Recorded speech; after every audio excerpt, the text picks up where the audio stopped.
जम्मू कश्मीर से इस वक्त की बहुत बड़ी खबर आ रही है। फौज ने आतंकी वायरस का काम तमाम कर दिया है। मुठभेड़ में आतंकी रियाज नाइकू मारा गया है, जिसकी तस्वीर इस वक्त आप टीवी स्क्रीन पर देख रहे हैं। रियाज नाइकू को सेना ने मार गिराया है, उसका सफाया कर दिया है। ये वो हिजबुल कमांडर था जिसने कश्मीर के नौजवानों के भीतर जहर भर दिया था। अब ये वो बदला है जो फौज ने शहीदों के परिवार के आंसू सूखने से पहले ले लिया। पिछले 2 दिनों से फौज, पुलिस और अर्धसैनिक बलों के जवान शहीद हुए और आज फौज ने उसका बदला ले लिया, नाइकू को ढेर कर दिया है। आपको बता दें कि बीते 3 दिनों से हिंदुस्तान के लिए अच्छी खबर सामने नहीं आ रही थी, क्योंकि हमने, इस देश ने अपने 8 जवानों को खो दिया था और अब ये बहुत बड़ा बदला हिंदुस्तान की ओर से हमारी सेना ने लिया है। शुजाउल हक हमारे संवाददाता जुड़ चुके हैं और ज्यादा जानकारी के साथ। 12 लाख का इनाम भी इसके ऊपर घोषित था और अब इसको हमारी सेना ने मार गिराया है। और किस तरह की जानकारी मिली है शुजा?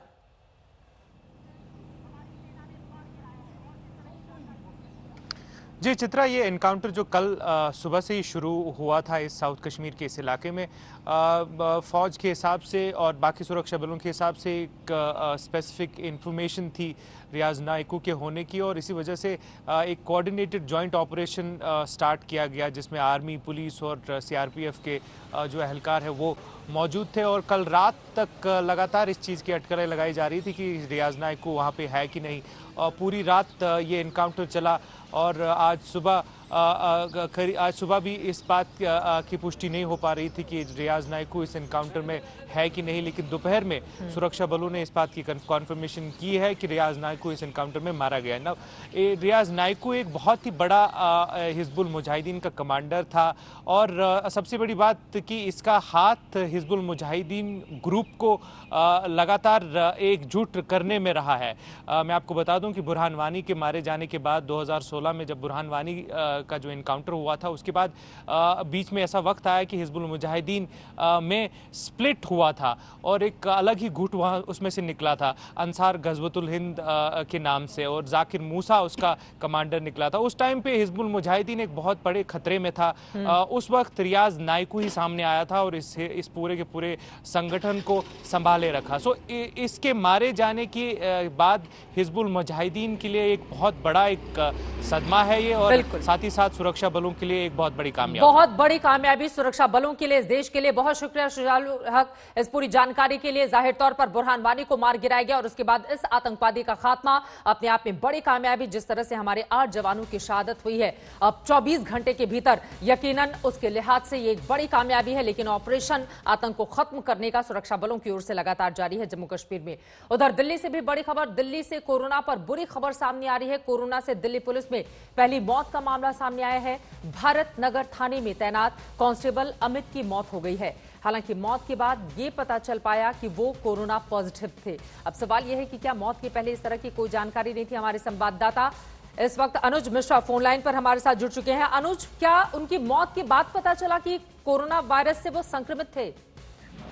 जी बिल्कुल, जिस तरीके से बताया जा रहा था कि शुरू में उनको कोई सिम्टम नहीं था, सोमवार को उनको बुखार आया और मंगलवार को अचानक उनकी तबीयत जो है वो ज्यादा खराब होने लगी, जिसके बाद कोरोना टेस्ट उनका कराया गया और उन्हें फौरन अस्पताल में भर्ती कराया गया। लेकिन इलाज के दौरान कांस्टेबल अमित की मौत हो गई और अब जब रिपोर्ट आया है तो उसमें वो कोरोना संक्रमित पाए गए हैं। जाहिर सी बात है कि जिस तरीके से दिल्ली पुलिस की अगर बात करें तो दिल्ली पुलिस में अब तक 50 से ज्यादा पुलिसकर्मी जो है वो कोरोना पॉजिटिव पाए गए हैं। साथ ही साथ तबलीगी जमात मामले की जो इन्वेस्टिगेशन कर रही है क्राइम ब्रांच, उसके भी कुछ पुलिसकर्मी कोरोना पॉजिटिव पाए गए। ऐसे में ये पहली मौत का मामला सामने आया है जब मौत के बाद ये पता चला है कि वो कोरोना संक्रमित थे।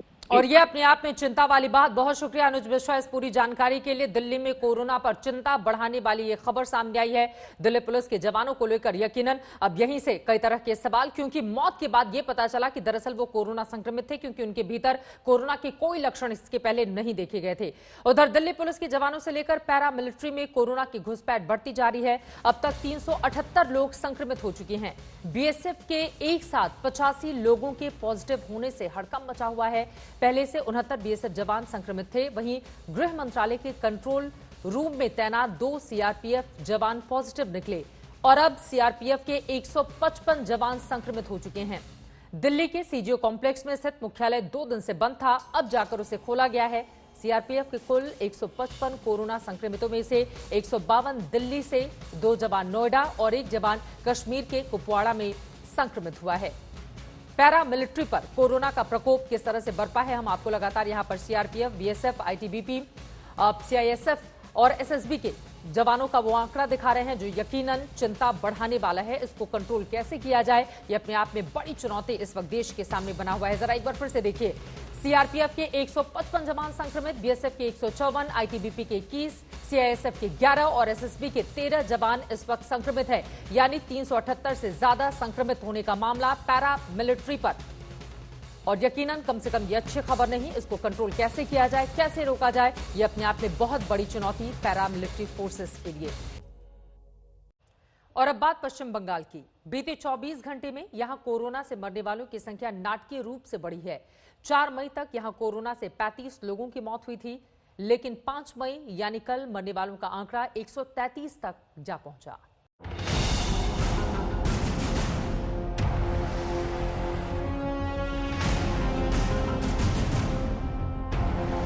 पहले कोरोना हटा के उसको बाद हम देश को बचाएंगे। पश्चिम बंगाल की सियासी लड़ाई में फायदा कोरोना को हो रहा है और नुकसान वहां की जनता उठा रही है। आप ये जानकर हैरान रह जाएंगे कि जिस राज्य में कोरोना की रफ्तार बेहद कम थी, वहां अब कोरोना मीटर फुल स्पीड से भाग रहा है।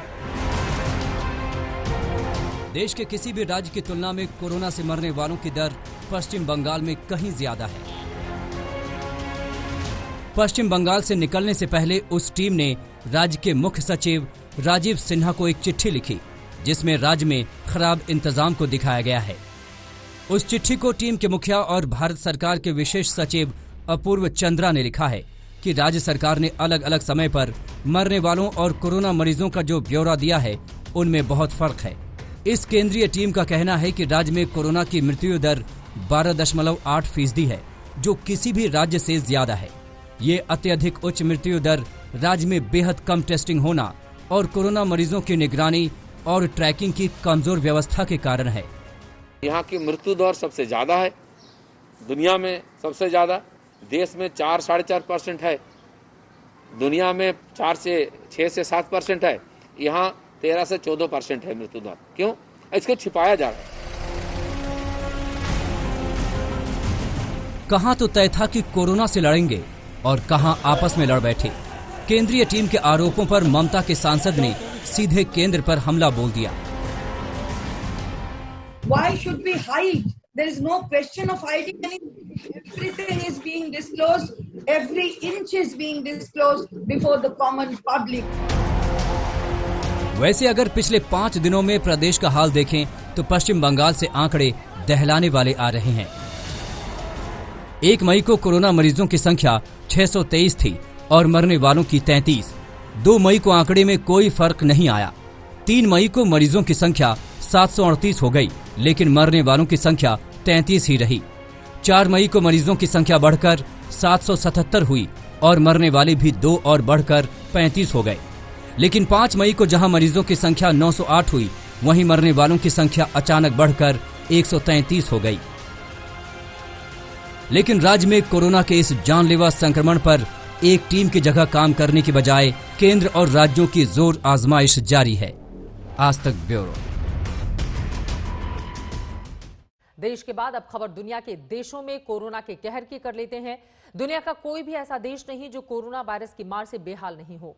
एक तरफ हर रोज कोरोना लोगों की जिंदगियां खत्म कर रहा है, तो वहीं दूसरी तरफ इस खतरनाक वायरस की वजह से हर कोई अपने घरों में रहने को मजबूर है। कोरोना वायरस से दुनिया किस कदर बेहाल है, इसका अंदाजा इस बात से ही लगाया जा सकता है कि दुनिया भर में हर रोज 2 लाख से ज्यादा लोग कोरोना वायरस से संक्रमित हो रहे हैं और अब तक 37 लाख से ज्यादा लोग इस खतरनाक वायरस की चपेट में आ चुके हैं, जबकि मरने वालों की संख्या 2,60,000 के करीब पहुंच गई है और हर रोज ये आंकड़ा बढ़ता जा रहा है। इस खतरनाक वायरस ने सबसे ज्यादा अमेरिका को नुकसान पहुंचाया है और यहां मरने वालों का आंकड़ा 72,000 के पार पहुंच गया है, जबकि संक्रमितों की संख्या 12,37,000 के आंकड़ों को पार कर चुकी है। और पिछले 24 घंटे में यहां 2000 से ज्यादा लोगों ने अपनी जिंदगियां गंवा दी है। अमेरिका के बाद इस वायरस ने सबसे ज्यादा चोट यूरोपीय देशों को पहुंचाया है। स्पेन, इटली, ब्रिटेन, फ्रांस और जर्मनी ये वो 5 देश हैं जहां कोरोना वायरस से सबसे ज्यादा लोग संक्रमित हैं। केवल इन 5 देशों में संक्रमितों की कुल संख्या जोड़ दिया जाए तो ये संख्या 8 लाख के करीब पहुंच रही है, जबकि इटली और स्पेन को पीछे छोड़कर ब्रिटेन ऐसा देश बन गया है जहां अमेरिका के बाद सबसे ज्यादा मौतें हुई हैं। तो वहीं रूस में कोरोना संक्रमितों की संख्या में हर रोज जबरदस्त इजाफा हो रहा है। रूस 7वां ऐसा देश बन गया है जहां सबसे ज्यादा संक्रमित हैं, जबकि तुर्की, ब्राजील के बाद ईरान भी लिस्ट में शामिल हो गया है, जहां कोरोना संक्रमितों की संख्या 1 लाख के पार पहुंच गई है।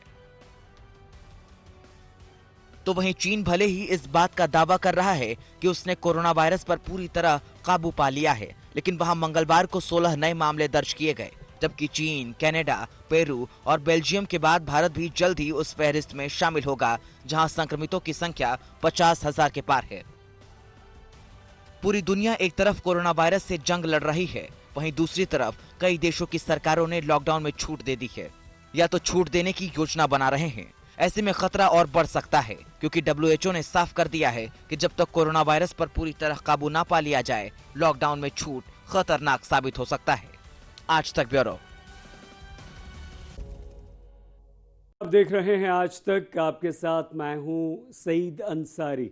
बुरहान वानी के बाद हिजबुल की कमान संभाल रहा था एक मोस्ट वांटेड कमांडर। इसका नाम रियाज नायकू है। सुरक्षा बलों ने इसे ढेर कर दिया है। इसके सर पर 12 लाख रुपए का इनाम था, लेकिन अब आतंक का ये वायरस मारा गया है।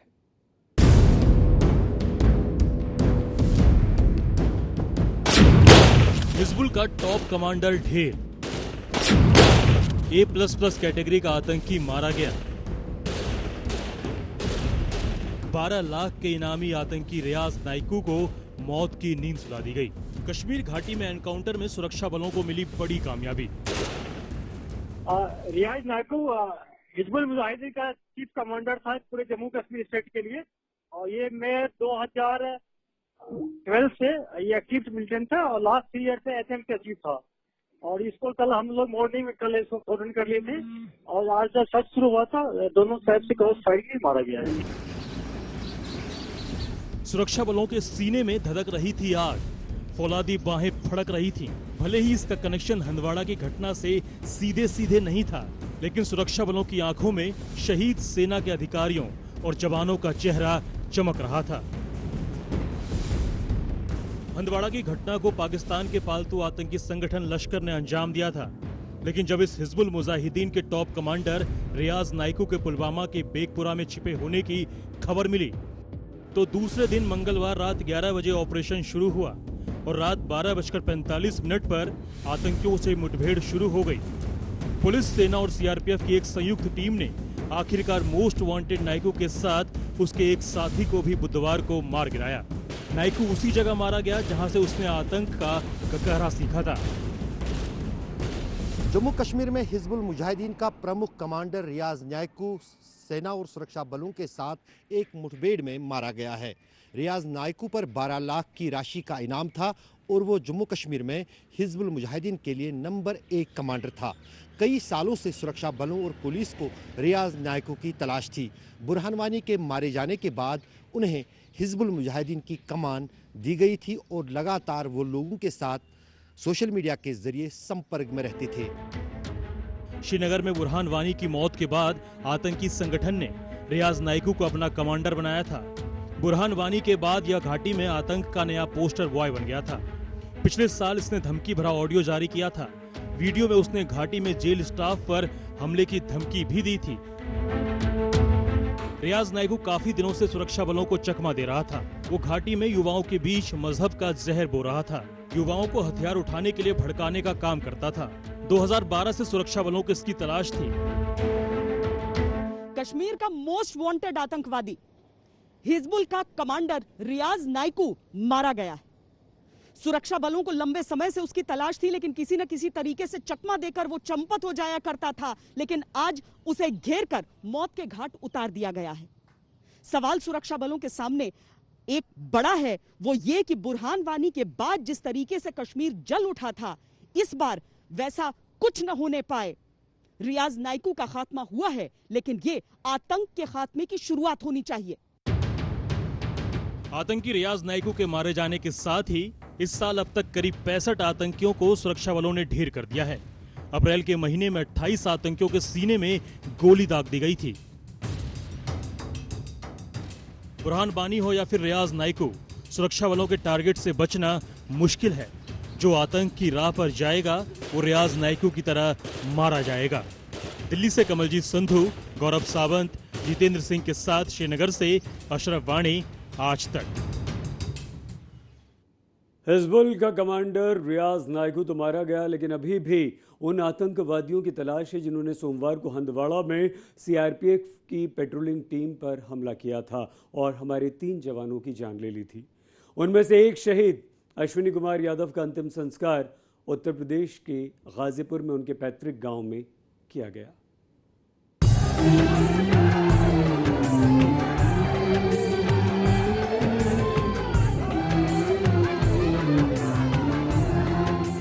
वीर सपूत के लिए पूरा देश गमज़दा है। गम का समंदर उमड़ पड़ा है, आंसू रो के नहीं रुक रहे। बस इतना याद रहे, एक साथी और भी था। सबको रुलाने वाले ये बहादुर सपूत थे अश्विनी कुमार यादव। यूपी के गाजीपुर में जिस मिट्टी में अश्विनी पले बढ़े, उन गलियों से जब उनकी आखिरी विदाई हुई तो मानो पूरा इलाका गम के समंदर में डूब गया। 3 मई को हंदवाड़ा में आतंकी हमले में सीआरपीएफ जवान अश्विनी अपने 2 साथियों के साथ शहीद हो गए थे। जब पार्थिव शरीर उनके पैतृक गांव पहुंचा, किसी को इन तस्वीरों पर यकीन नहीं हो रहा था। हजारों की भीड़ उनकी शहादत को सलाम कर रही थी। गाजीपुर के चकदाऊद गांव के रहने वाले अश्विनी 3 भाइयों में सबसे बड़े थे। उनके पिता का देहांत बहुत पहले ही हो गया था। ऐसे में वो खुद अपने भाइयों, पत्नी और 2 बच्चों का सहारा थे। लेकिन कायर आतंकियों ने हंदवाड़ा के काजियाबाद इलाके में पेट्रोलिंग कर रहे अश्विनी और उनकी टीम पर हमला कर दिया। उस हमले में 3 जवान शहीद हो गए।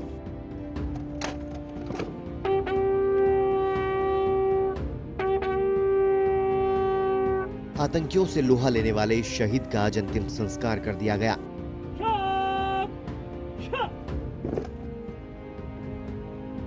लेकिन ये वादा है इस सच्चे सबूत से कि हिंदुस्तान अपने सपूत का बदला जरूर लेगा। गाजीपुर से विनय कुमार सिंह और लखनऊ से कुमार अभिषेक के साथ आज तक ब्यूरो। हमारे इन जाबाज सैनिकों की वजह से ही आप और हम सुरक्षित हैं। अब खबर तबलीगी जमात के प्रमुख मौलाना साद की, जिसके बेटे से क्राइम ब्रांच ने करीब 2 घंटे तक पूछताछ की है।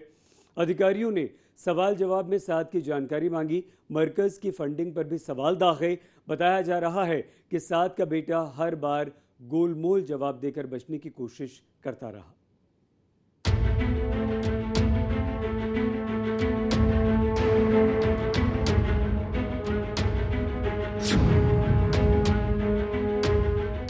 करीब 1.5 महीना बीत चुका है, फिर भी साद का कोई सुराग नहीं। क्राइम ब्रांच लगातार उसे ट्रैक करने की कोशिश में है, लेकिन उसकी नापाक फितरत के आगे जांच एजेंसियों का कोई दांव काम नहीं आया है। अब क्राइम ब्रांच ने एक ऐसा तुर्क का पत्ता चला है जो साद का एक एक सच सामने ला सकता है। पहली बार क्राइम ब्रांच के सामने पहुंचा मौलाना साद का बेटा सईद। मौलाना साद के 3 बेटों में से दूसरे नंबर का सईद मरकज की इसी ऊंची इमारत में 6ठी मंजिल पर रहता है। यानी सईद वो राजदार है जो जांच के नजरिए से बेहद अहम है। मौलाना साद और मरकज के राज का काला चिट्ठा जानने के लिए क्राइम ब्रांच ने सईद से करीब 2 घंटे तक सवाल दागे। क्राइम ब्रांच की टीम हर उस सवाल का जवाब जानना चाहती थी जो अब तक हर किसी के लिए मिस्ट्री है। पुलिस अधिकारियों ने साद के बेटे से कई अहम सवाल किए।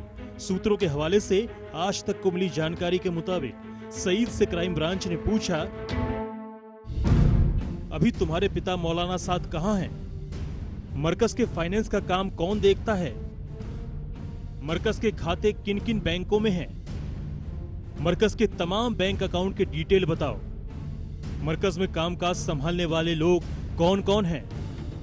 मार्च में मरकज में कितने लोग आए? जमातियों के आने जाने का काम कौन देखता है? मरकज में तुम्हारा रोल क्या है? क्राइम ब्रांच ने साद के बेटे से मरकज में आने जाने वाले और मरकज की व्यवस्था देखने वाले करीब 20 लोगों की एक एक कर जानकारी मांगी है, लेकिन बताया जाता है कि सईद ने हर सवाल का गोलमोल जवाब दिया है। दिल्ली पुलिस क्राइम ब्रांच ने मौलाना साद के बेटे से मंगलवार को 2 घंटे तक पूछताछ की। मौलाना साद के बेटे सईद से क्राइम ब्रांच ने कई सवाल दागे। हम आपको बता दें कि मौलाना साद का ये वही बेटा है जो मरकज के कामकाज को करीब से देखता है। मौलाना साद ने मरकज के प्रबंधन से लेकर तमाम जो बैंक अकाउंट्स हैं उनकी डिटेल्स के बारे में पूछताछ किया। उसके साथ ही साथ मरकज के ट्रेवल का काम कौन देखता है उसके बारे में पूछताछ की। प्रवर्तन निदेशालय और क्राइम ब्रांच की टीमें लंबे समय से मौलाना साद को तलाश रही है ताकि मरकज का सच सामने आ सके, लेकिन वो सामने आने को तैयार नहीं। अब उम्मीद है कि क्राइम ब्रांच के सामने मौलाना साद के 26 साल के बेटे सईद ने जो कुछ बताया है उससे जांच आगे बढ़ेगी। बताया जाता है कि मरकज में सईद का दखल बहुत ज्यादा है। ऐसे में जांच एजेंसियों ने उससे जमात से जुड़े कई कागजात भी मांगे हैं।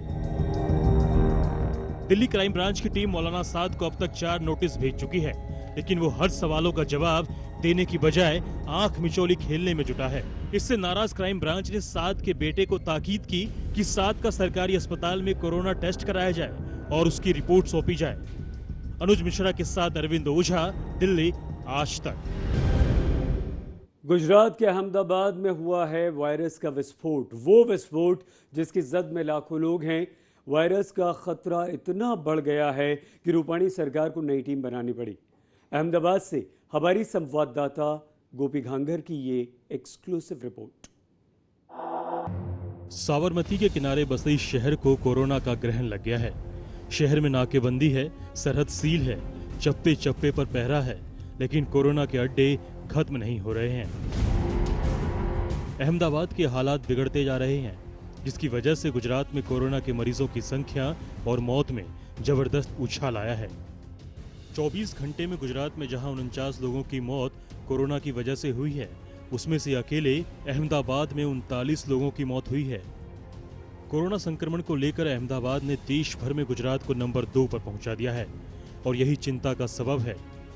गुजरात में 441 नए केस आने के बाद कोरोना संक्रमित मरीजों की संख्या 6,245 पहुंच गई है। वहीं अकेले अहमदाबाद में 24 घंटे में 349 नए मामले सामने आने के बाद अब संख्या 4,425 पहुंच गई है। गुजरात में जहां 366 लोगों की मौत हुई है, वहीं इस आंकड़े में अहमदाबाद की 249 मौत भी शामिल हैं। कल शाम के 5 बजे से आज शाम के 5 बजे तक यानी कि 24 घंटे में गुजरात के अंदर कुल कोविड 2019 के 441 जितने केस पॉजिटिव आए हैं।